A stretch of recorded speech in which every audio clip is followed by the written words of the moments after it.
వామాంఘ్రిపాశం సవ్యంతో హస్తం ధ్యానముద్రితం జ్ఞానముద్రాన్వితం వామం రామధ్యానపరాయణం. మన 48 రోజుల హనుమాన్ దేవాలయాల యాత్ర విజయవంతంగా 8వ రోజుకు చేరుకుంది. ఈరోజు మనం హైదరాబాద్ మియాపూర్లోని మయూరి నగర్లో ఉన్న ఎంతో ప్రశాంతమైన ఆధ్యాత్మిక నిలయం శ్రీ మారుతి ధ్యాన మందిరం దగ్గర ఉన్నాము. ఈ ఆలయానికి ఉన్న ప్రత్యేకత ఏంటంటే ఇక్కడ పేర్లోనే ఉంది ధ్యాన మందిరం అని. సాధారణంగా హనుమంతుడిని వీరాంజనేయుడిగా చూస్తాం, కానీ ఇక్కడ స్వామివారు ఎంతో ప్రశాంతంగా ధ్యానముద్రలో కనిపిస్తారు.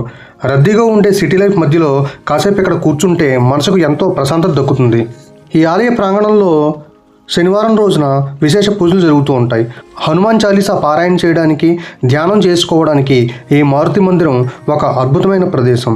మీరు మియాపూర్ వైపు వస్తే ఈ ప్రశాంతమైన క్షేత్రాన్ని దర్శించుకోవడం అసలు మర్చిపోకండి. రేపు 9వ రోజున మరో మహిమాన్వితమైన హనుమాన్ క్షేత్రంలో కలుద్దాం.